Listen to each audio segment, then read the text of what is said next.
to make outlines in Gimp.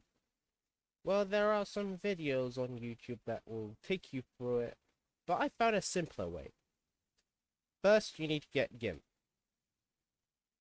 Search it up on the internet, press the first link you see, which is this Gimp icon here, which is this little dude here. Go into the website, which is a beautiful website nonetheless, which is here. Then press this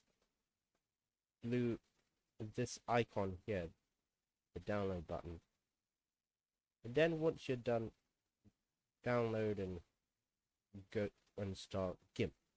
I already have mine already in, and it's 1920 by 1080. Not the other way around, it will be portrait. And I already got a logo here, which is the CITV logo. Legendary, by the way. Oh, wait, it's a bit too big, so use the scale tool if your logo is too big. And you can plunk it into the middle. Okay, now it's time for the main event. First, go to filters. Then light and shadow. Don't forget that.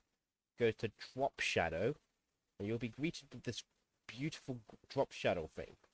But we're not here for that.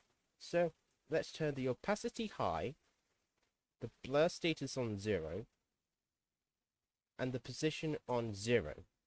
Now, here's where the fun part comes in. See this grow status here?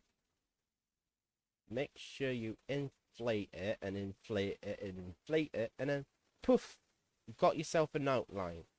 It can be in any, well, depth and in any weight too, so you can make yours as chunky as possible to make yours look like it's on a fat outline, which is shown here, or not on a thin outline like it's in a comic book.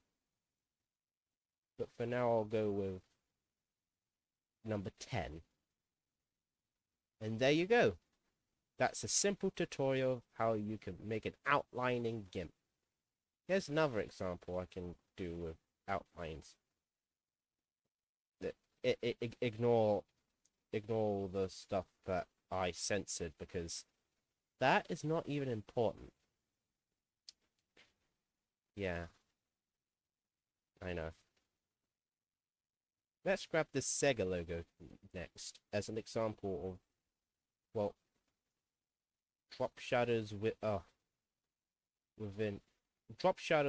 an outline. You see, the Sega logo is unique because it's blue, like Sonic. Ha ha ha ha ha ha.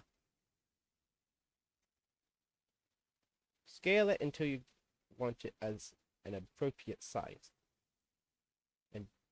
And if you want to do the outline thing again, press here and then poof. Well, press repeat drop shadow, and then you got the drop shadow in there. And now let's add that drop shadow again. See?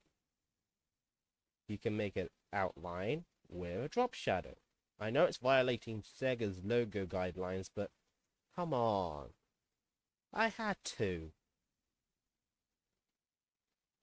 Also, the funny thing with this, if you put the grow status at 8 or 13, with this in, and put it on 0, it looks like a mess. So I recommend not using a drop shadow within an outline. So using a drop shadow and an outline together. But this is good. I recommend not doing, well, the outline thing on drop shadow, otherwise it will be complicated as heck. Anyways, thanks for watching this very easy tutorial. If you want to subscribe to the channel, you can do that by clicking on the subscribe button down below. Press the like button if you want to see more tutorials like this, and also comment down below whatever. And until next time, thanks for watching, and I'll see you guys next time. Oh, sorry, wrong one.